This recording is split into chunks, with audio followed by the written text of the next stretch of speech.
ਸਤਿ ਸ਼੍ਰੀ ਅਕਾਲ। ਤੁਸੀਂ ਜੁੜੇ ਹੋਏ ਹੋ ਪੰਜਾਬੀ ਰੇਡੀਓ USA ਦੇ ਨਾਲ ਤੇ ਮੈਂ ਹਾਂ ਪ੍ਰਵੀਨ ਸ਼ਰਮਾ ਲੈ ਕੇ ਹਾਜ਼ਰ ਹਾਂ ਪ੍ਰੋਗਰਾਮ ਖਬਰ ਤੇ ਨਜ਼ਰ। ਖਬਰ ਤੇ ਨਜ਼ਰ ਪ੍ਰੋਗਰਾਮ ਦੇ ਵਿੱਚ ਕਈ ਅਹਿਮ ਤੇ ਕਈ ਖਾਸ ਖਬਰਾਂ ਨੂੰ ਲੈ ਕੇ ਚਰਚਾ ਕਰਨ ਲਈ ਮੇਰੇ ਨਾਲ ਜੁੜ ਚੁੱਕੇ ਨੇ ਮਿੰਟੂ ਗੁਰਸਰੀਆ ਜੀ। ਮਿੰਟੂ ਜੀ ਸਤਿ ਸ਼੍ਰੀ ਅਕਾਲ ਜੀ, ਸਵਾਗਤ ਹੈ ਜੀ ਪੰਜਾਬੀ ਰੇਡੀਓ USA ਤੇ। ਜੀ ਸ਼ੁਕਰੀਆ ਸਾਰਿਆਂ ਨੂੰ, ਸਤਿ ਸ੍ਰੀ ਅਕਾਲ ਜੀ। ਪ੍ਰੋਗਰਾਮ ਦੇ ਵਿੱਚ ਅੱਗੇ ਵਧਣ ਤੋਂ ਪਹਿਲਾਂ ਦੱਸਦੇ ਚੱਲੇ ਕਿ ਅੱਜ ਦਾ ਇਹ ਖਬਰ ਤੇ ਨਜ਼ਰ ਪ੍ਰੋਗਰਾਮ ਸਾਲ 2023 ਦੀ 16 ਅਗਸਤ ਦਾ ਪ੍ਰੋਗਰਾਮ ਹੈ ਤੇ ਦਿਨ ਅੱਜ ਬੁੱਧਵਾਰ ਹੈ। ਪੰਜਾਬੀ ਰੇਡੀਓ USA ਨੂੰ ਇਸ ਵੇਲੇ ਤੁਸੀਂ ਸੁਣ ਰਹੇ ਹੋ AM FM ਸਟੇਸ਼ਨਸ ਦੇ ਨਾਲ ਰੇਡੀਓ ਸੈੱਟ ਤੇ ਨੈਟ ਤੇ mobile app social media platforms Facebook YouTube ਤੇ ਸੁਣ ਰਹੇ ਹੋ, ਦੇਖ ਰਹੇ ਹੋ। ਸਾਰੇ ਹੀ ਦਰਸ਼ਕਾਂ ਦਾ ਪ੍ਰੋਗਰਾਮ ਦੇ ਵਿੱਚ ਸਵਾਗਤ ਹੈ। ਖਬਰ ਤੇ ਨਜ਼ਰ ਪ੍ਰੋਗਰਾਮ ਨੂੰ ਸਪਾਂਸਰ ਕਰਦੇ ਨੇ ਖਾਲਸਾ ਇੰਸ਼ੋਰੈਂਸ ਏਜੰਸੀ ਵਾਲੇ, ਜਿਨ੍ਹਾਂ ਤੋਂ ਤੁਸੀਂ ਹਰ ਤਰੀਕੇ ਦੀ ਇੰਸ਼ੋਰੈਂਸ ਲੈ ਸਕਦੇ ਹੋ। ਇੰਸ਼ੋਰੈਂਸ ਬਾਰੇ ਪਤਾ ਕਰਨ ਦੇ ਲਈ ਇਹਨਾਂ ਦਾ ਨੰਬਰ ਹੈ 4082722500।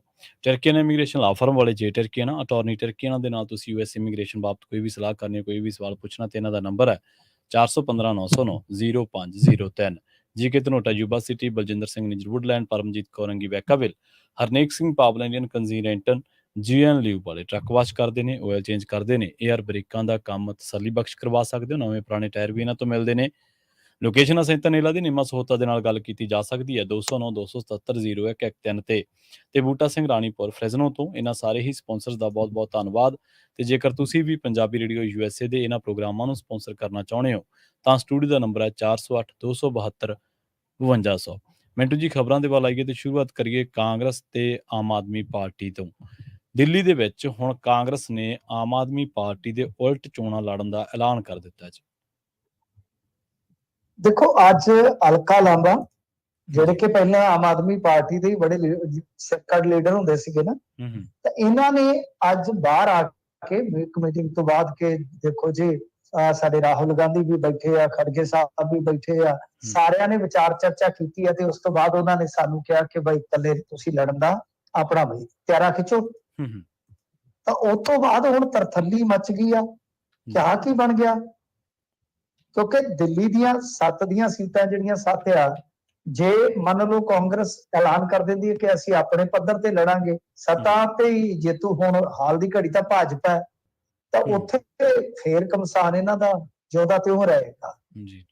ਤਾਂ ਇਹ ਬਿਆਨ ਜਿਵੇਂ ਹੀ ਬਾਹਰ ਆਇਆ, ਉਸ ਤੋਂ ਬਾਅਦ ਇੰਡੀਆ ਗੱਠਜੋੜ ਨੂੰ ਲੈ ਕੇ ਤੁਹਾਨੂੰ ਪਤਾ ਆਲੋਚਨਾ ਤਾਂ ਫਿਰ ਹੋਣੀ ਆ, ਕਿਉਂਕਿ ਜੋ ਗਵਰਨਮੈਂਟਲ ਮੀਡੀਆ ਹੁੰਦਾ ਹੈ ਉਹਨਾਂ ਨੂੰ ਤੇ ਇਹ ਚੀਜ਼ਾਂ ਚਾਹੀਦੀਆਂ ਨੇ। ਇਸ ਬਿਆਨ ਨੇ ਇੱਕ ਵਾਰੀ ਫਿਰ ਸਾਬਤ ਕਰ ਦਿੱਤਾ ਕਿ ਸਭ ਅੱਛਾ ਨਹੀਂ ਹੈ, ਖਾਸ ਤੌਰ ਤੇ ਦਿੱਲੀ ਅਤੇ ਪੰਜਾਬ ਦੇ ਮਾਮਲੇ 'ਚ। ਆਪਾਂ ਪੰਜਾਬ ਦੇ ਮਾਮਲੇ 'ਚ ਵੀ ਦੇਖਦੇ ਰਹੇ, ਹਾਲਾਂਕਿ ਪੰਜਾਬ ਦੇ ਵਿੱਚ ਹੁਣ ਥੋੜੀ ਜਿਹੀ ਕਾਂਗਰਸੀਆਂ ਵੱਲੋਂ ਚੁੱਪੀ ਆ, ਪਰ ਗਾਏ ਬਗਾਏ ਕੋਈ ਨਾ ਕੋਈ ਐਸਾ ਬਿਆਨ ਪੰਜਾਬ 'ਚੋਂ ਵੀ ਆ ਜਾਂਦਾ ਹੈ। ਹੁਣ ਦੇਖੋ ਜਾਂ ਤਾਂ ਸੈਟਿੰਗ ਇਹ ਹੋਏਗੀ ਕਿ ਜਿੱਦਾਂ ਕੇਰਲ ਵਾਲਾ ਫਾਰਮੂਲਾ ਹੈਗਾ ਕਿ ਉਹੀ ਅਖਤਿਆਰ ਕੀਤਾ ਜਾਵੇ ਕਿ ਭਾਵੇਂ ਲੜ ਬੇਸ਼ੱਕ ਇੱਕ ਦੂਜੇ ਦੇ ਵਿਰੁੱਧ ਪਵੋ, ਪਰ ਅਲਾਇੰਸ ਕੌਮੀ ਪੱਧਰ ਤੇ ਰਹਿਣਾ ਚਾਹੀਦਾ। ਜਿਵੇਂ ਕੇਰਲ ਦੇ ਵਿੱਚ ਕਾਂਗਰਸ ਤੇ ਕਾਮਰੇਡ ਆਮੋ ਸਾਹਮਣੇ ਵੀ ਹੁੰਦੇ ਨੇ ਕਈ ਵਾਰ ਜੀ, ਤੇ ਜਿੱਦਾਂ TMC ਤੇ ਕਾਂਗਰਸ ਬੰਗਾਲ ਦੇ ਵਿੱਚ ਆਮੋ ਸਾਹਮਣੇ ਹੁੰਦੀ ਆ, ਪਰ ਉਤਲੇ ਪੱਧਰ ਤੇ ਉਹ ਆ ਕੇ ਜੁੜ ਜਾਂਦੇ ਨੇ। ਤਾਂ ਇਹੀ ਆ ਕਿ ਬਈ ਚਲੋ ਜਿੰਨਾ ਵੀ ਵੱਧ ਤੋਂ ਵੱਧ ਹੁੰਦਾ। ਹੁਣ ਵੈਸੇ ਪੰਜਾਬ ਦੇ ਵਿੱਚ ਤਾਂ ਕਿਹਦਾ ਨਫਾ ਨੁਕਸਾਨ ਹੈ, ਇਹ ਤੇ ਇੱਕ ਦੂਜੇ ਦਾ ਹੀ ਕਰਨਗੇ। ਜੇ ਨੁਕਸਾਨ ਇੱਕ ਦੂਜੇ ਦਾ ਕਰਦੇ ਤੇ ਨਫਾ ਵੀ ਇਹਨਾਂ ਨੇ ਇੱਕ ਦੂਜੇ ਦਾ ਹੀ ਕਰਨਾ ਹੈ। ਉਹ ਕਹਿੰਦੇ ਤੀਜੀ ਧਿਰ ਇੱਥੇ ਕੋਈ ਉੱਭਰ ਵੀ ਹੈ ਨਹੀਂ ਕਿ ਭਾਜਪਾ ਤੇ ਇੱਥੇ ਕਿਸੇ ਫਾਈਟ ਦੇ ਵਿੱਚ ਹੈ ਨਹੀਂ ਗੀ ਜੀ, ਤਾਂ ਬਹੁਤ ਸਾਰੀਆਂ ਸੀਟਾਂ ਦਾ ਲਾਹਾ ਲੈ ਲੇਗੀ। ਪੰਜਾਬ ਦੇ ਵਿੱਚ ਤਾਂ ਕੰਮ ਚਲੋ ਚੱਲ ਹੀ ਜਾਣਾ, ਇਹਨਾਂ ਦੀ ਲੜਾਈ ਹੈਗੀ ਆ 1 ਨੰਬਰ 2 ਨੰਬਰ ਪਿੱਛੇ ਅਕਾਲੀ। ਤਾਂ ਕਹਿਣ ਦਾ ਮਤਲਬ ਹੈ ਕਿ ਇੱਥੇ ਤੇ ਚਲੋ ਇੰਨਾ ਫਰਕ ਨਹੀਂ ਪਵੇਗਾ, ਪਰ ਦਿੱਲੀ ਦੇ ਵਿੱਚ ਚੀਜ਼ਾਂ ਜਿਹੜੀਆਂ ਨੇ ਬੇਸ਼ੱਕ ਕਾਂਗਰਸ ਉੱਥੇ ਬਹੁਤ ਬੁਰੀ ਤਰ੍ਹਾਂ ਫਲॉप ਹੈ, ਪਰ ਕੁਝ ਚੀਜ਼ਾਂ ਜਿਹੜੀਆਂ ਉਹਦੇ ਵਿੱਚ ਹੁਣ ਭਾਜਪਾ ਜਿਹੜੀ ਆ ਉਹਨੂੰ ਵੀ ਫਾਇਦਾ ਪਹੁੰਚਾ ਸਕਦੀ ਹੈ ਕਿਤੇ ਨਾ ਕਿਤੇ। ਇਹ ਹੁਣ ਸਾਰੀਆਂ ਸਟੇਟਾਂ 'ਚ ਫਿਰ ਜਾਂ ਤਾਂ ਰੌਲਾ ਪਊਗਾ, ਕਿਉਂਕਿ ਪਿਛਲੇ ਦਿਨ ਗੁਜਰਾਤ ਦੇ ਵਿੱਚੋਂ ਜਿਹੜੇ ਉਹਨਾਂ ਦੇ ਪ੍ਰੈਜ਼ੀਡੈਂਟ ਸੀਗੇ ਉਹ ਕਹਿ ਰਹੇ ਸੀਗੇ ਕਿ ਅਸੀਂ ਸੈੱਟ ਹੈ, ਸਾਡਾ ਕੰਮ ਤਾਂ ਤਿਆਰ ਹੈ। ਪਰ ਗੱਲ ਇਹ ਹੈ ਕਿ ਰਾਜਸਥਾਨ 'ਚ ਕੀ ਕਰੋਗੇ, ਉੱਥੇ ਫਿਰ ਕਾਂਗਰਸ ਦੇ ਉਲਟ ਖੜਨਾ ਪਊ। ਮੱਧ ਪ੍ਰਦੇਸ਼ 'ਚ ਕੀ ਕਰੋਗੇ, ਇਲੈਕਸ਼ਨ ਉੱਥੇ ਵੀ ਆ ਰਿਹਾ। ਯਾਨੀ ਇਹ ਵਿਵਾਦ, ਇਹ ਜਿਹੜਾ ਪੰਗਾ ਹੈ ਨਾ, ਜਾਂ ਤਾਂ ਮੈਂ ਜਿਵੇਂ ਤੁਹਾਨੂੰ ਦੱਸਿਆ ਕਿ ਫਾਰਮੂਲਾ ਫਿਰ ਉਹੀ ਹੈ ਕਿ ਕਿਸੇ ਦਾ ਨਫਾ ਨੁਕਸਾਨ ਜੋ ਵੀ ਹੈ ਇੱਕ ਦੂਜੇ ਦਾ ਕਰੋ ਜਾਂ ਜੋ ਵੀ ਹੈ, ਤੇ ਪਰ ਉਤਲੇ ਪੱਧਰ ਤੇ ਉਹ ਤੁਸੀਂ ਇੱਕ ਅਲਾਇੰਸ ਲੈ ਕੇ ਚਲੋ ਜਿਹੜਾ ਕਿ ਭਾਜਪਾ ਨੂੰ ਰੋਕ ਸਕੇ। ਸਟੇਟਾਂ ਦੇ ਵਿੱਚ ਜੇ ਸਿੱਧਮ ਸਿੱਧੀ ਲੜਾਈ ਕਿਤੇ ਚੱਲਦੀ ਹੋਵੇ ਤੇ ਚੱਲਣ ਦਿਓ ਫਿਰ, ਪਰ ਉਹਦੇ 'ਚ ਜਿੱਦਾਂ ਹੁਣ ਰਾਜਸਥਾਨ ਹੈ, ਮੱਧ ਪ੍ਰਦੇਸ਼ ਆ, ਉੱਥੇ ਤੇ ਜੇ ਮੰਨ ਲਓ 2-4% ਵੋਟ ਵੀ ਜਿਹੜੀ ਆਮ ਆਦਮੀ ਪਾਰਟੀ ਖਿੱਚਦੀ ਹੈ ਤੇ ਉਹ ਤਾਂ ਫਰਕ ਪੈ ਸਕਦਾ। ਜੀ ਇਹ ਵੀ ਚੀਜ਼ ਵੇਖਣੀ ਪੈਗੀ। ਪੰਜਾਬ ਤੇ ਦਿੱਲੀ 'ਚ ਤਾਂ ਬਹੁਤਾ ਫਰਕ ਨਹੀਂ ਪੈਂਦਾ। ਚਲੋ ਦਿੱਲੀ 'ਚ ਵੀ ਥੋੜਾ ਬਹੁਤਾ ਮੰਨ ਲੈਂਦੇ, ਪੰਜਾਬ 'ਚ ਤਾਂ ਉੱਕਾ ਹੀ ਨਹੀਂ, ਕਿਉਂਕਿ ਇਹਨਾਂ ਦੀ ਲੜਾਈ ਪਹਿਲਾਂ ਹੀ ਇੱਕ ਦੂਜੇ ਨੰਬਰ ਤੇ ਹੈ। ਜੇ ਲੜ ਲੈਣਗੇ ਤਾਂ ਸੀਟਾਂ ਤਾਂ ਲੋਕ ਸਭਾ ਵਾਲੀਆਂ ਕੌਮ ਅਲਾਇੰਸ 'ਚ ਹੋਣਗੀਆਂ ਨਾ, ਬਿਲਕੁਲ, ਕਿਉਂਕਿ ਇੱਥੇ ਤੀਜੀ ਧਿਰ ਦਾ ਇੰਨਾ ਵਜੂਦ ਭਾਰਾ ਨਹੀਂ ਹੈ। ਪਰ ਦਿੱਲੀ 'ਚ ਥੋੜਾ ਉਲਟ ਹੈ ਤੇ ਦੂਜੀਆਂ ਸਟੇਟਾਂ 'ਚ ਤੇ ਬਿਲਕੁਲ ਕਹਿ ਲਓ ਕਿ ਉਹਨਾਂ ਦਾ ਫਸਵਾ ਭਾਜਪਾ ਤੇ ਕਾਂਗਰਸ ਦਾ ਵਿਧਾਨ ਸਭਾ ਦੇ ਮਾਮਲੇ 'ਚ। ਸੋ ਇਸ ਕਰਕੇ ਇਹ ਅਜੀਬੋ ਗਰੀਬ ਜੀ ਪਰਿਸਥਿਤੀ ਹੈ। ਕੁਛ ਨਹੀਂ ਆਪਾਂ ਕਹਿ ਸਕਦੇ ਇਸ ਬਾਬਤ ਕਿ ਅੱਗੇ ਕੀ ਫਾਰਮੂਲਾ ਨਿਕਲਦਾ, ਪਰ ਇੱਕ ਵਾਰੀ ਫੇਰ ਜਿਹੜਾ ਬਿਆਨ ਦਿੱਤਾ ਅਲਕਾ ਲਾਂਬਾ ਨੇ, ਉਹਨੇ ਤਰਥੱਲੀ ਤੇ ਜ਼ਰੂਰ ਮਚਾਈ ਆ। ਆਵਾਜ਼ ਥੋੜੀ ਜਿਹੀ ਬੰਦ ਕਰੋ ਜੀ, ਬੜੀ ਮੈਨੂੰ ਸਤਾਉਂਦੀ ਆ। ਜੀ ਜੀ। ਮਿੰਟੂ ਜੀ, ਅਗਲੀ ਖਬਰ ਦੇ ਵੱਲ ਵਧੀਏ ਤੇ ਕਈ ਵਾਰੀ ਜਿਹੜੀਆਂ ਤੱਤੀਆਂ ਵਾਵਾਂ ਵਗਦੀਆਂ ਨਫ਼ਰਤ ਦੀ ਰਾਜਨੀਤੀ ਦੀਆਂ, ਇਹਨਾਂ ਦੇ ਦਰਮਿਆਨ ਕੋਈ ਠੰਡਾ ਬੁੱਲਾ ਵੀ ਆ ਜਾਂਦਾ ਹੈ। ਭਾਰਤ ਪਾਕਿਸਤਾਨ ਦਾ ਜਿਹੜੀ ਵੰਡ ਹੋਈ ਸੀ, ਉਹਦੀ ਤਰਾਸਦੀ ਦੀ ਯਾਦ ਦੇ ਵਿੱਚ ਅਰਦਾਸ ਕੀਤੀ ਗਈ ਹੈ ਜੀ। ਹਾਂਜੀ ਦੇਖੋ, ਇਹ ਅਕਾਲ ਤਖਤ ਸਾਹਿਬ ਦੇ ਜਥੇਦਾਰ ਹੋਰਾਂ ਨੇ ਕਹਿ ਵੀ ਦਿੱਤਾ ਹੈ ਕਿ ਹਰੇਕ ਵਰੇ ਭੋਗ ਪਾਇਆ ਜਾਇਆ ਕਰਨਗੇ, ਤੇ ਚੰਗੀ ਗੱਲ ਆ। ਇਹਨਾਂ ਨੇ ਤੇ ਵੈਸੇ ਇੱਕ ਗੱਲ ਹੋਰ ਬੜੀ ਖੂਬਸੂਰਤ ਕੀਤੀ ਹੈ, ਮੈਂ ਉਸ ਗੱਲ ਦੇ ਨਾਲ ਅੱਖਰ ਅੱਖਰ ਨਾਲ ਸਹਿਮਤ ਹਾਂ, ਮੁਤਫਿਕ ਹੈ। ਤੇ ਇਹ ਜਿਹੜਾ ਸਵਾਲ ਕਰਦੇ ਆ ਕਿ ਜਿਹੜੇ 10 ਲੱਖ ਲੋਕ ਬਟਵਾਰੇ ਦੀ ਭੇਟ ਚੜ ਗਏ, ਵੰਡ ਰੌਲਿਆਂ ਦੀ ਭੇਟ ਚੜ ਗਏ, ਹੱਲਿਆਂ ਦੀ ਭੇਟ ਚੜ ਗਏ, ਕਿ ਉਹਨਾਂ ਨੂੰ ਯਾਦ ਕਿਉਂ ਨਹੀਂ ਕਰਦੇ ਤੁਸੀਂ ਆਜ਼ਾਦੀ ਵਾਲੇ ਦਿਨ। ਤੇ ਨਾਲ ਇਹਨਾਂ ਨੇ ਮਤਲਬ ਕਿ ਜੋ ਅਰਦਾਸ ਕੀਤੀ ਗਈ ਹੈ, ਤੇ ਹਰ ਸਾਲ 16 ਅਗਸਤ ਨੂੰ ਅਰਦਾਸ ਕਰਨ ਦੇ ਹੁਕਮ ਦਿੱਤੇ ਆ। ਬਹੁਤ ਵਧੀਆ ਗੱਲ ਆ। ਘੱਟੋ ਘੱਟ ਸਿੱਖ ਕੌਮ ਤੇ ਸਾਰਿਆਂ ਨੂੰ ਯਾਦ ਕਰੇ ਨਾ, ਜਿਹੜੇ ਭੇਟ ਚੜ ਗਏ ਇਸ ਆਜ਼ਾਦੀ ਦਿਹਾੜੇ ਦੀ ਜਾਂ ਬਟਵਾਰੇ ਦੀ। ਵੈਸੇ ਆਜ਼ਾਦੀ ਦਿਹਾੜਾ ਤਾਂ ਚਲੋ ਇੱਕ ਮਤਲਬ ਕਿ ਕਹਿ ਲਓ ਠੀਕ ਹੈ, ਇੱਕ ਦਿਨ ਬਣ ਗਿਆ, ਆਜ਼ਾਦੀ ਦਾ ਸਿੰਬਲ ਬਣ ਗਿਆ, ਪਰ ਇਹ 20 ਤੇ ਜਿਹੜੇ ਆ ਨਾ, ਦੇਖੋ ਵੈਸੇ ਮੈਂ ਤਾਂ ਕਹਾਂਗਾ ਕਿ ਇਹਨਾਂ ਨੂੰ ਸਗੋਂ ਇਹ ਵੀ ਨਾਲ ਆਦੇਸ਼ ਪਾਸ ਕਰਨਾ ਚਾਹੀਦਾ ਹੈ ਜਥੇਦਾਰ ਸਾਹਿਬ ਨੂੰ ਕਿ ਬਈ ਤੁਸੀਂ ਇਤਿਹਾਸ ਜਾਣੋ ਚੰਗੀ ਤਰ੍ਹਾਂ।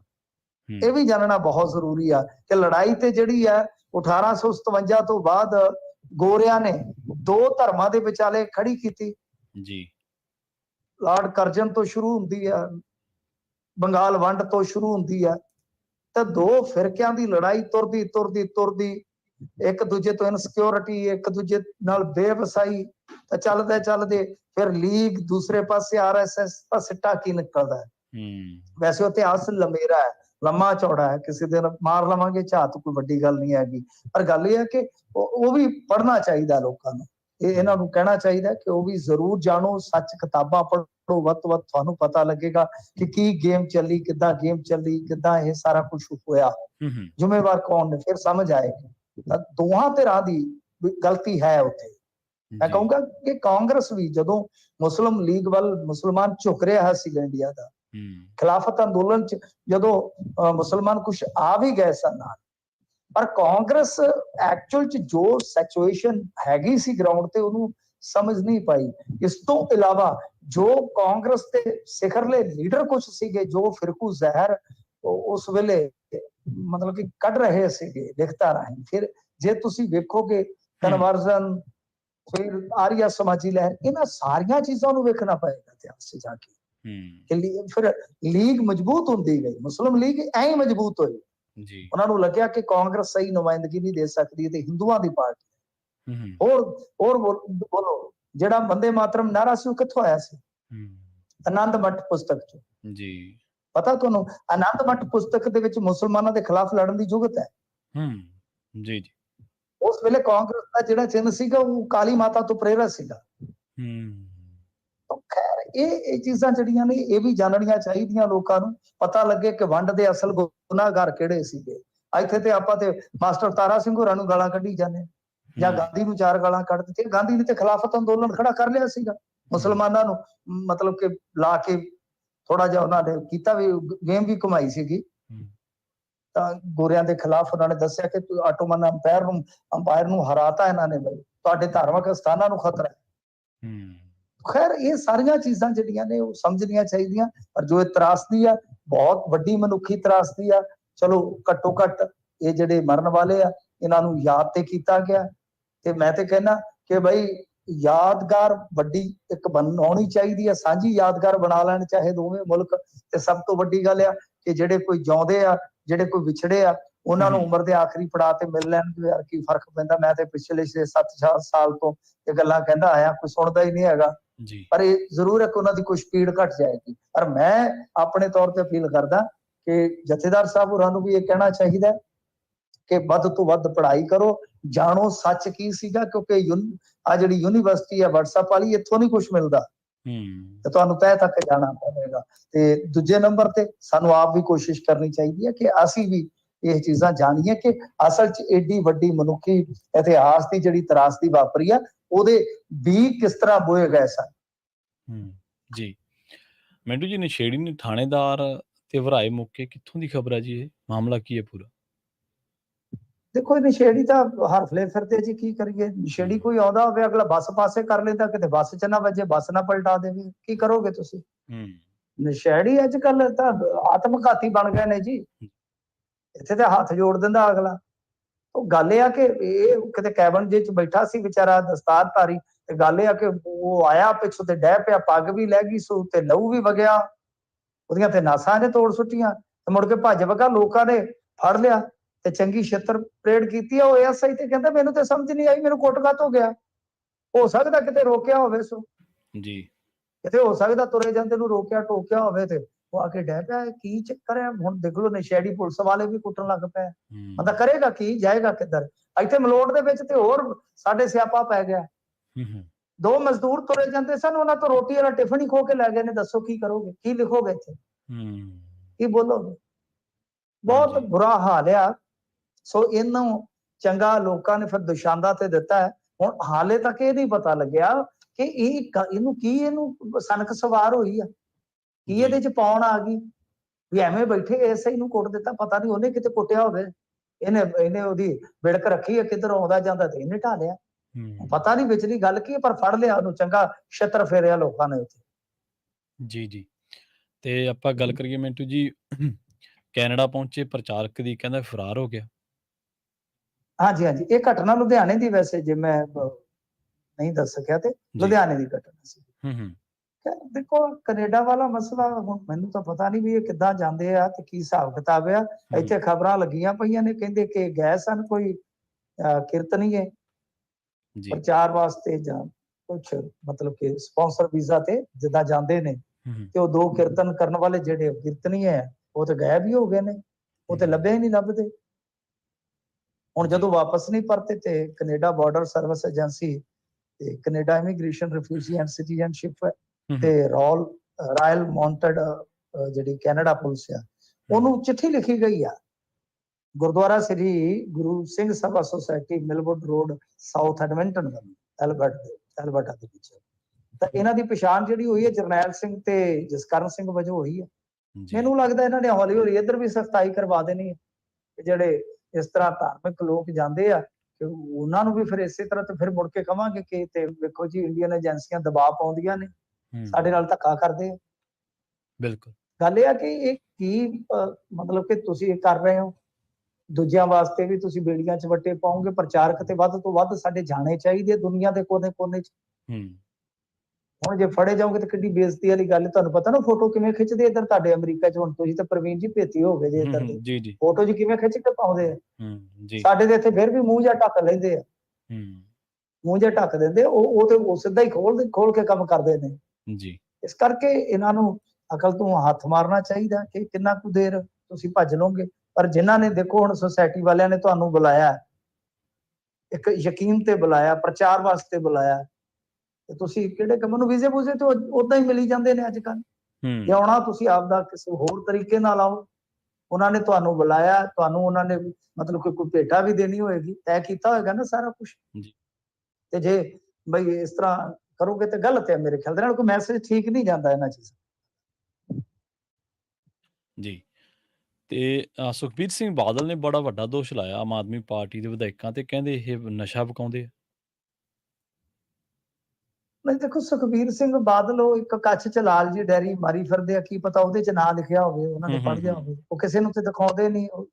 7-8 ਸਾਲ ਹੋ ਗਏ ਆ, ਉਹ ਪਤਾ ਨਹੀਂ ਕਿੰਨੀ ਕੁ ਭਰ ਗਈ। ਮੈਨੂੰ ਤੇ ਲੱਗਦਾ ਉਹਦਾ ਵਰਕਾ ਹੀ ਨਹੀਂ ਖਾਲੀ ਰਹਿ ਗਿਆ ਹੋਣਾ।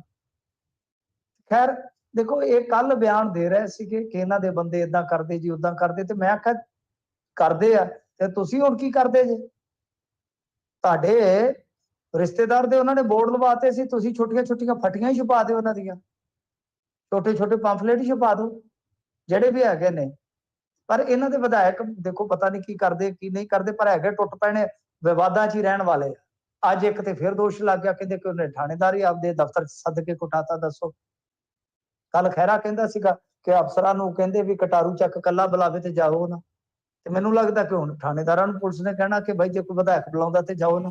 ਤੇ ਪਤਾ ਨਹੀਂ ਕੀ ਰੌਲਾ ਚੱਲਣ ਡਿਆ ਇਹਨਾਂ ਦਾ, ਹੱਦ ਹੋ ਗਈ ਆ ਜੀ। ਗੱਲ ਇਹ ਆ ਕਿ ਇਹ ਸਾਰੀਆਂ ਕਹਾਣੀਆਂ ਜਿਹੜੀਆਂ ਨੇ ਇਹ ਤੇ ਆਪਾਂ ਸੁਣਦੇ ਸੁਣਦੇ ਹੁਣ ਕੰਨ ਆਪਦੇ ਪਕਾ ਬੈਠੇ ਆ। ਫਲਾਣਾ ਕਰਵਾਉਂਦਾ, ਇਹਦਾ ਮਤਲਬ ਹੈ ਕਿ ਫਿਰ ਜੋ ਗਾਣੇ ਬਣੇ ਨੇ ਸਰਕਾਰਾਂ ਹੀ ਵਿਖਾਉਂਦੀਆਂ ਚਿੱਟਾ, ਉਹ ਸਹੀ ਆ?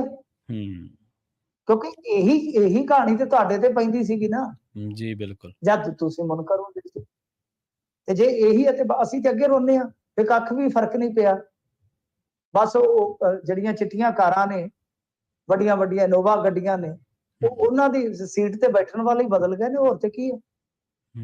ਸਾਰਾ ਕੁਝ ਉਹੀ ਹੈ ਨਾ। ਫਿਰ ਜੀ ਗੱਲ ਇਹ ਆ ਕਿ ਜੇ ਕੁਝ ਐਸਾ ਵੈਸਾ ਹੈ, ਪਰ ਸਿਆਸੀ ਤੌਰ ਤੇ, ਕਿਉਂਕਿ ਸੁਖਬੀਰ ਸਿੰਘ ਬਾਦਲ ਤੁਹਾਨੂੰ ਪਤਾ ਜਦੋਂ ਬੋਲਦੇ ਆ ਕਈ ਵਾਰ ਉਹ ਬਹੁਤ ਹੀ ਕਹ ਲਓ ਹਮਲਾਵਰ ਹੋ ਜਾਂਦੇ ਨੇ।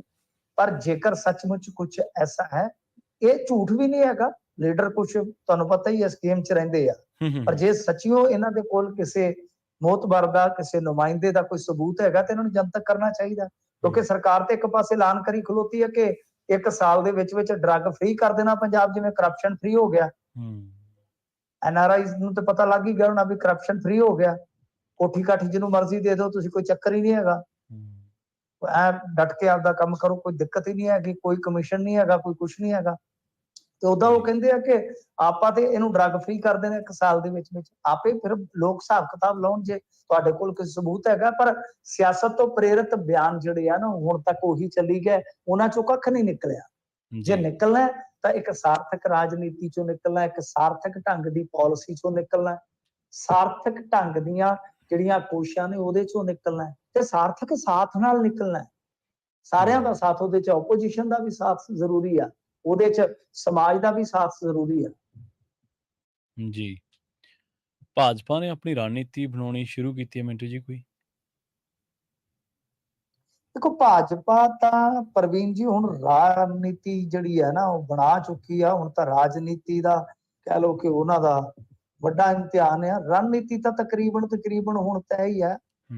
ਗੱਲ ਇਹ ਹੈ ਕਿ ਭਾਜਪਾ ਬਾਰੇ ਇੱਕ ਤੇ ਇਹ ਹੈ ਕਿ ਕੁਝ ਸਟੇਟਾਂ ਦੇ ਵਿੱਚ, ਜਿਵੇਂ ਆਪਾਂ ਹੁਣ ਪਿੱਛੇ ਕਰਕੇ ਆਏ ਆ ਗੱਲ, ਕਿ ਕੁਝ ਸਟੇਟਾਂ ਦੇ ਇਲੈਕਸ਼ਨ ਵਾਸਤੇ ਉਹ ਕਮਰ ਕੱਸਾ ਕੱਸ ਰਹੇ, ਮਤਲਬ ਕਿ 5-6 ਰਾਜ ਜਿਹੜੇ ਮਹੱਤਵਪੂਰਨ ਰਾਜ ਆ, ਉਹਨਾਂ ਨੇ ਉਹਨਾਂ ਇਲੈਕਸ਼ਨਾਂ ਦੇ ਵਿੱਚ ਜਾਣਾ ਆ ਤੇ ਤਿਆਰੀ ਨਾਲ ਜਾਣਗੇ। ਉਹਨਾਂ ਵਾਸਤੇ ਮੀਟਿੰਗ ਆ। ਫਿਰ ਮੱਧ ਪ੍ਰਦੇਸ਼, ਜਿਵੇਂ ਆਪਾਂ ਦੇਖਿਆ ਕਿ ਕਿੱਦਾਂ ਸਰਕਾਰ ਬਣਾ ਗਈ ਸੀ ਕਾਂਗਰਸ, ਅੱਜ ਉੱਥੇ ਸ਼ਿਵਰਾਜ ਸਿੰਘ ਚੌਹਾਨ ਦੀ ਜਿਹੜੀ ਆ ਨਾ ਬੜੀ ਪੋਜੀਸ਼ਨ ਕਮਜ਼ੋਰ ਆ। ਰਾਜਸਥਾਨ 'ਚ ਬੇਸ਼ੱਕ ਕਾਂਗਰਸ ਜਿਹੜੀ ਆ ਨਾ ਉਹ ਬੀਤੇ 'ਚ ਆਪਣਾ ਜਲੂਸ ਕਢਾ ਕੇ ਤੇ ਸੜਕ ਤੇ ਲੈ ਆਈ ਸੀਗੀ, ਪਰ ਬਾਵਜੂਦ ਇਸ ਤੇ ਕਿਉਂਕਿ ਵਸੁੰਧਰਾ ਰਾਜੇ ਸਿੰਧੀਆ ਦੂਸਰਾ ਧੜਾ, ਯਾਨੀ ਇਹ ਨਹੀਂ ਹੈਗਾ ਕਿ ਉਹ ਇੱਕ ਪਾਸੜ ਗੇਮ 'ਚ ਕਾਂਗਰਸ ਨੂੰ ਹਰਾ ਦੇਣਗੇ। ਮਤਲਬ ਕਿ ਦੋਨਾਂ ਹੀ ਥਾਵਾਂ ਤੇ, ਦੋਨੇ ਹੀ ਵੱਡੇ ਸਟੇਟ ਨੇ, ਦੋਨਾਂ ਦੀ ਜੇ ਆਪਾਂ ਲੋਕ ਸਭਾ ਸੀਟਾਂ ਦੀ ਗਿਣਤੀ ਕਰੀਏ ਨਾ ਤੇ ਉਹ ਵੀ ਖਾਸੀ ਆ। ਤਕਰੀਬਨ ਇਹ ਬਣ ਜਾਏਗੀ, ਮੈਨੂੰ ਲੱਗਦਾ 50-60 ਦੇ ਨੇੜੇ ਤਾਂ ਬਣ ਜਾਣੀ ਆ ਇਹ, ਜੇ ਆਪਾਂ ਮੋਟੇ ਤੌਰ ਤੇ ਅੰਦਾਜ਼ਾ ਲਾਈਏ। 25 ਤਾਂ ਇਕੱਲੇ ਰਾਜਸਥਾਨ 'ਚ ਹੀ ਹੈ। ਹਾਂਜੀ, ਇਸ ਕਰਕੇ ਗੱਲ ਇਹ ਆ ਕਿ ਹੁਣ ਇੱਧਰ ਪੂਰੀ ਇਹ ਤਿਆਰੀ ਕਰ ਰਹੇ ਆ ਕਿ ਜਿਹੜੇ ਕੁਝ ਬਾਹਰੀ ਵਿਧਾਇਕ ਆਏ ਆ ਕਿ ਉਹਨਾਂ ਦੀਆਂ ਰਿਪੋਰਟਾਂ ਤਿਆਰ ਕਰਵਾਈਆਂ ਜਾਣ।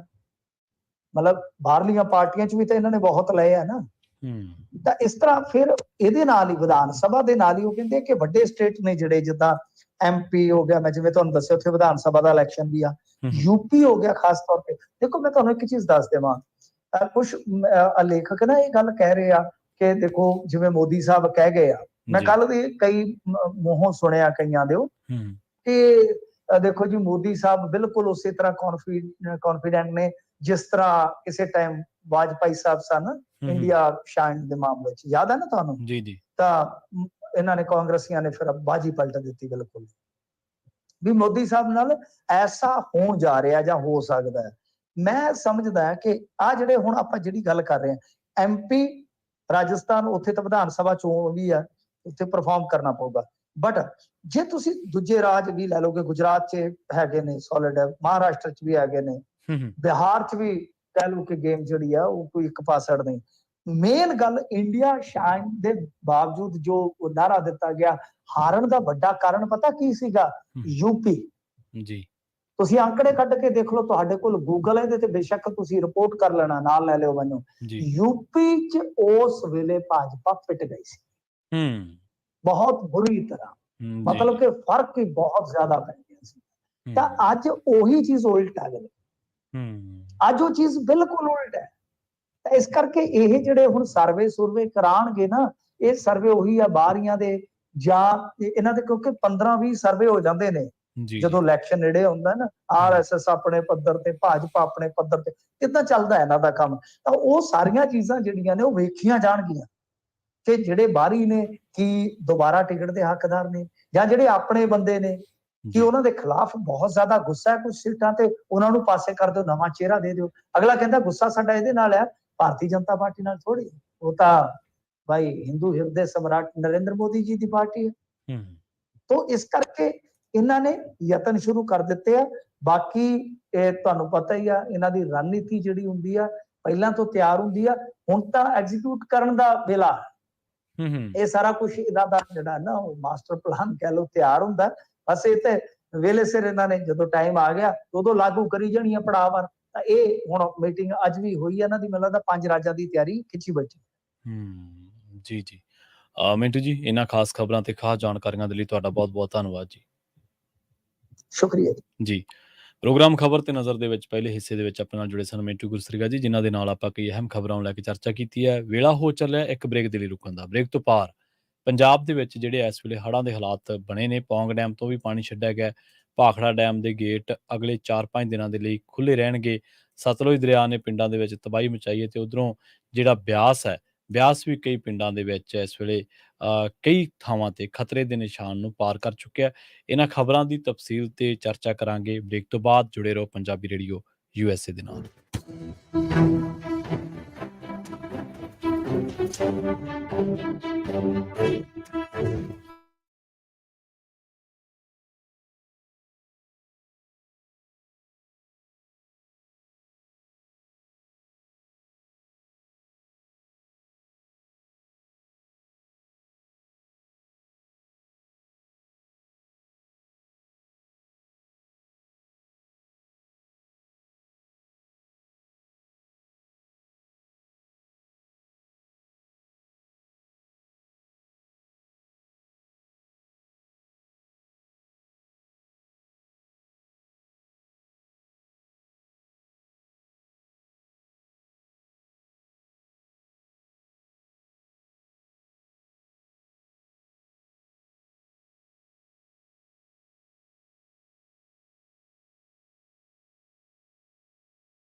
ਬ੍ਰੇਕ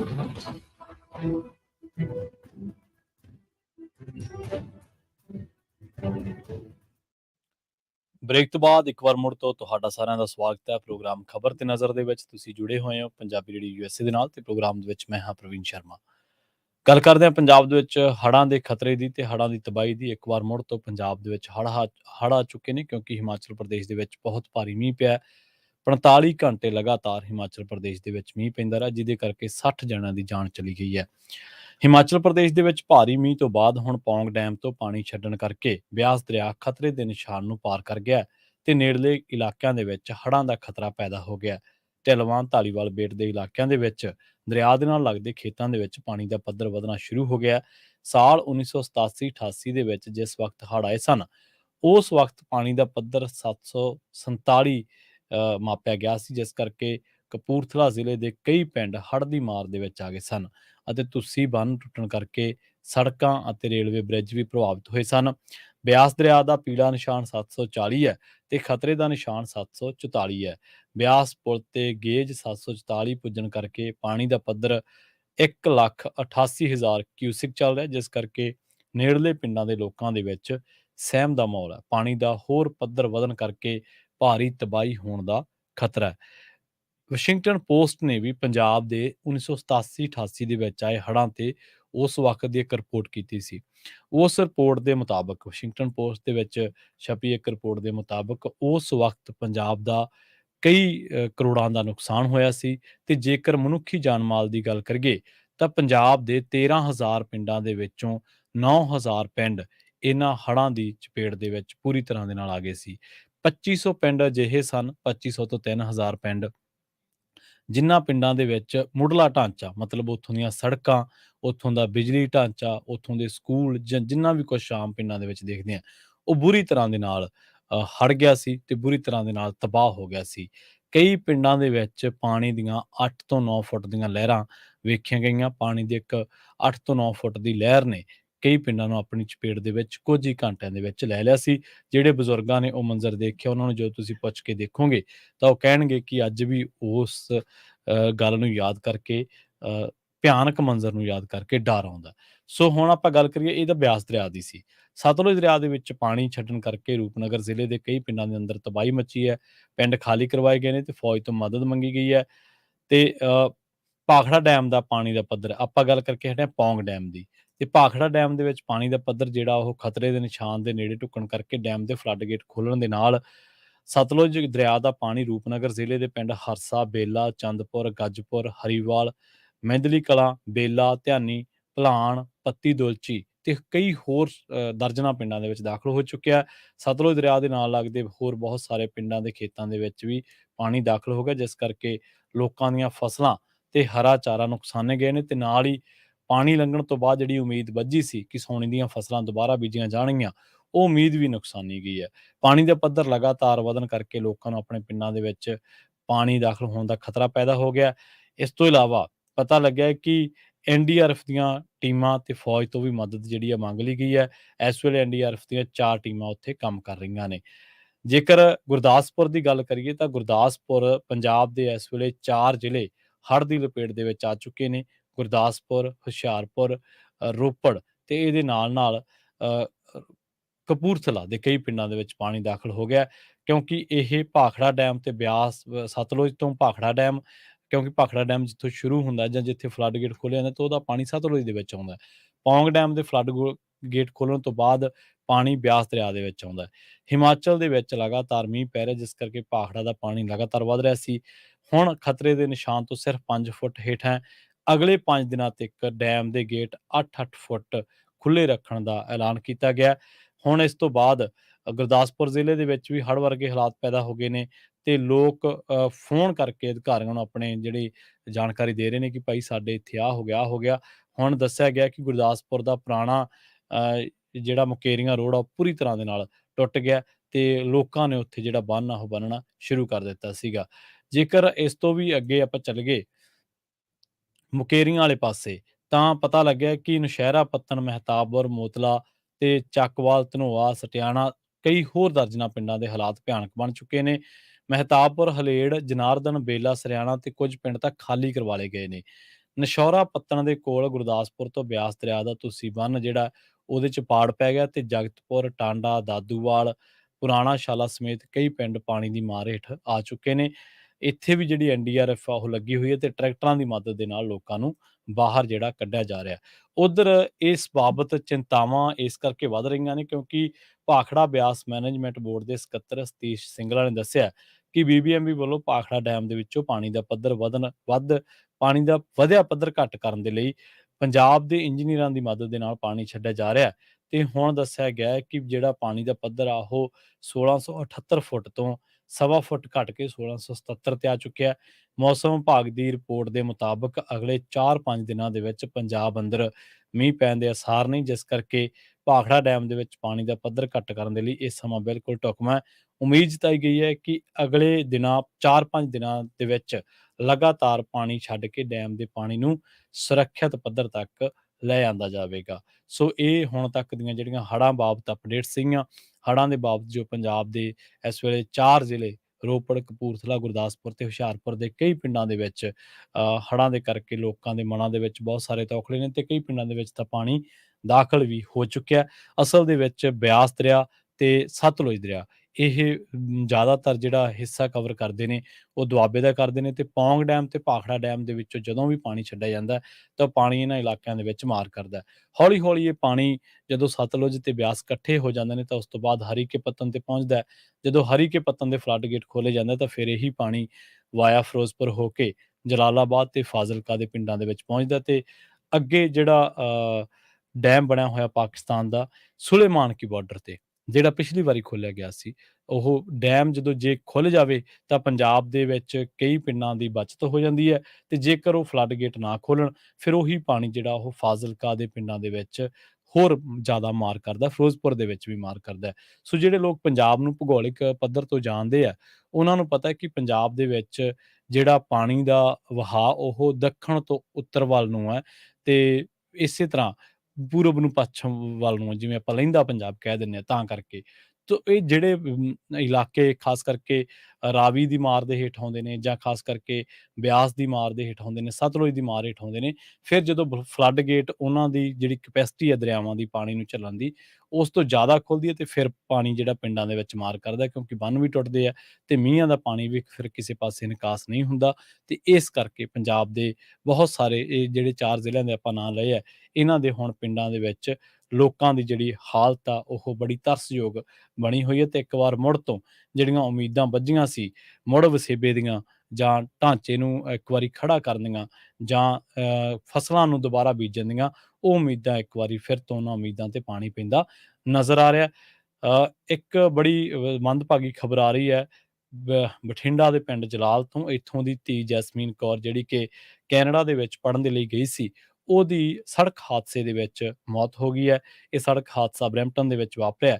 ਪਤਾ ਲੱਗਿਆ ਕਿ ਇਸ ਧੀ ਦੀ ਉਮਰ, ਇਸ ਬੱਚੀ ਦੀ ਉਮਰ 21 ਸਾਲ ਸੀ ਤੇ ਕੈਨੇਡਾ ਦੇ ਵਿੱਚ ਉਹ 2 ਸਾਲ ਪਹਿਲਾਂ ਪੜ੍ਹਨ ਦੇ ਲਈ ਉੱਚ ਸਿੱਖਿਆ ਦੇ ਲਈ ਗਈ ਸੀ, ਪਰ ਉੱਥੇ ਵਾਪਰੇ ਇੱਕ ਸੜਕ ਹਾਦਸੇ ਦੇ ਵਿੱਚ ਜੈਸਮੀਨ ਕੌਰ ਦੀ ਮੌਤ ਹੋ ਗਈ, ਜਿਸ ਤੋਂ ਬਾਅਦ ਉਸਦੇ ਪਿੰਡ ਵਾਸੀਆਂ, ਉਸਦੇ ਪਰਿਵਾਰਕ ਮੈਂਬਰਾਂ, ਰਿਸ਼ਤੇਦਾਰਾਂ ਦੇ ਵਿੱਚ ਸੋਗ ਦਾ ਮਾਹੌਲ ਹੈ। ਲੰਘੇ ਦਿਨੀ ਇਸੇ ਤਰ੍ਹਾਂ ਇੱਕ ਬੱਚੀ ਦੀ ਮੌਤ ਪੰਜਾਬ ਦੇ ਵਿੱਚ ਬਰਨਾਲੇ ਜ਼ਿਲ੍ਹੇ ਦੀ ਇੱਕ ਬੱਚੀ ਦੀ ਮੌਤ ਵੀ ਜਿਹੜੀ ਆ ਉਹ ਇਸੇ ਤਰ੍ਹਾਂ ਇੱਕ ਸੜਕ ਹਾਦਸੇ ਦੇ ਵਿੱਚ ਹੋ ਗਈ ਸੀ। ਸੋ ਇਹ ਜਿਹੜੇ ਅਸਲ ਦੇ ਵਿੱਚ ਆਪਾਂ ਗੱਲਾਂ ਕੀਤੀ ਪੌਂਗ ਡੈਮ ਦੀ ਜਾਂ ਭਾਖੜਾ ਡੈਮ ਦੀ, ਤਾਂ ਹੁਣ ਤੁਸੀਂ ਬੰਨ੍ਹ ਟੁੱਟਣ ਦੇ ਖਤਰੇ ਕਾਹਨੂੰਵਾਲ ਦੇ ਇਲਾਕਿਆਂ ਦੇ ਵਿੱਚ ਵੀ ਬਣ ਗਏ ਨੇ ਤੇ ਸਤਲੁਜ ਦਰਿਆ ਦਾ ਪਾਣੀ ਛੱਡਣ ਕਰਕੇ ਰੂਪਨਗਰ ਦੇ ਜਿਹੜੇ ਜ਼ਿਲ੍ਹੇ ਦੇ ਪਿੰਡ ਹੈ ਉਹਨਾਂ ਦੇ ਅੰਦਰ ਤਬਾਹੀ ਮੱਚੀ ਹੈ। ਪਿੰਡ ਖਾਲੀ ਕਰਵਾਏ ਗਏ ਨੇ ਤੇ ਕਈ ਪਿੰਡਾਂ ਦੇ ਵਿੱਚ ਫੌਜ ਲੱਗੀ ਹੋਈ ਹੈ। ਮੁਕੇਰੀਆਂ ਦਾ ਜ਼ਿਕਰ ਆਪਾਂ ਕਰ ਹੀ ਚੁੱਕੇ ਹਾਂ ਤੇ ਕਰਤਾਰਪੁਰ ਸਾਹਿਬ ਦੇ ਵਿੱਚ ਲੰਘੇ ਦਿਨੀ ਇੱਕ ਹਾਦਸਾ ਵਾਪਰਿਆ ਸੀਗਾ। ਬੋਰਵੈਲ ਦੇ ਵਿੱਚ ਇੱਕ ਜਿਹੜਾ ਸੁਰੇਸ਼ ਕੁਮਾਰ ਹੈ ਉਹ ਦਬ ਗਿਆ ਸੀਗਾ। ਹੁਣ ਪੁਲਿਸ ਨੇ ਜਿਹੜੀ ਕੰਪਨੀ ਹੈ ਇਸ ਹਾਈਵੇ ਨੂੰ ਬਣਾਉਣ ਵਾਲੀ, ਉਹਦੇ ਖਿਲਾਫ ਜਿਹੜਾ ਕੇਸ ਆ ਉਹ ਦਰਜ ਕੀਤਾ। ਦਿੱਲੀ ਕਰੜਾ ਐਕਸਪ੍ਰੈਸਵੇ ਤੇ ਹਾਦਸਾ ਵਾਪਰਿਆ ਸੀ। ਪੁਲ ਬਣਾਉਣ ਦੇ ਲਈ ਕੀਤੇ ਜਾ ਰਹੇ ਬੋਰ ਦੇ ਵਿੱਚ ਸੁਰੇਸ਼ ਕੁਮਾਰ ਦੀ ਮਿੱਟੀ ਦੇ ਵਿੱਚ ਦਬ ਕੇ ਮੌਤ ਹੋ ਗਈ ਸੀ ਤੇ ਹੁਣ ਕਾਰਵਾਈ ਕਰਦਿਆਂ ਕਰਤਾਰਪੁਰ ਪੁਲਿਸ ਨੇ ਹਾਈਵੇ ਬਣਾਉਣ ਵਾਲੀ ਕੰਪਨੀ ਦੇ ਖਿਲਾਫ ਮਾਮਲਾ ਦਰਜ ਕਰ ਲਿਆ। ਮ੍ਰਿਤਕ ਸੁਰੇਸ਼ ਕੁਮਾਰ ਦੇ ਭਰਾ ਸਤਿਆਵਾਨ ਪੁੱਤਰ ਦੁਲੀ ਚੰਦ ਵਾਸੀ ਕਰਸੋਲਾ ਥਾਣਾ ਜ਼ੁਲਾਣਾ ਜ਼ਿਲ੍ਹਾ ਜੀਂਦ ਹਰਿਆਣਾ ਨੇ ਪੁਲਿਸ ਨੂੰ ਦਿੱਤੇ ਗਏ ਬਿਆਨਾਂ ਦੇ ਵਿੱਚ ਇਹ ਕਾਰਵਾਈ ਜਿਹੜੀ ਆ ਉਹ ਅਮਲ ਦੇ ਵਿੱਚ ਲਿਆਂਦੀ ਗਈ ਹੈ। MKC ਇੰਫਰਾਸਟਰਕਚਰ ਲਿਮਟਿਡ ਕੰਪਨੀ ਤੇ ਬਾਲਾਜੀ ਕਾਰਪੋਰੇਸ਼ਨ ਕੰਪਨੀ ਜੈਪੁਰ ਤੇ ਗੰਭੀਰ ਦੋਸ਼ ਲਗਾਏ ਗਏ ਨੇ। ਹੁਣ ਧਾਰਾ 304 IPC ਦੇ ਅਧੀਨ ਮਾਮਲਾ ਦਰਜ ਕਰ ਲਿਆ ਗਿਆ ਤੇ ਮ੍ਰਿਤਕ ਸੁਰੇਸ਼ ਕੁਮਾਰ ਦਾ ਪੋਸਟਮਾਰਟਮ ਕਰਵਾ ਕੇ ਲਾਸ਼ ਵਾਰਸਾਂ ਨੂੰ ਸੌਂਪ ਦਿੱਤੀ ਗਈ ਹੈ। ਇਸ ਦੇ ਨਾਲ ਹੀ ਪੰਜਾਬੀ ਰੇਡੀਓ USA ਦੇ ਪ੍ਰੋਗਰਾਮ ਖਬਰ ਤੇ ਨਜ਼ਰ ਨੂੰ ਆਪਾਂ ਇੱਥੇ ਹੀ ਸਮਾਪਤ ਕਰਾਂਗੇ। ਪੰਜਾਬੀ ਰੇਡੀਓ USA ਦੀ ਅਗਲੀ ਪੇਸ਼ਕਸ਼ ਪ੍ਰੋਗਰਾਮ ਅਪਡੇਟ ਅਮਰੀਕਾ। ਜੁੜੇ ਰਹੋ ਪੰਜਾਬੀ ਰੇਡੀਓ USA ਦੇ ਨਾਲ ਤੇ ਆਖਿਰ ਦੇ ਵਿੱਚ ਇੱਕ ਵਾਰ ਫਿਰ ਤੋਂ ਤੁਹਾਨੂੰ ਸਭ ਨੂੰ ਪਿਆਰ ਸਤਿਕਾਰ ਸਹਿਤ ਸਤਿ ਸ਼੍ਰੀ ਅਕਾਲ।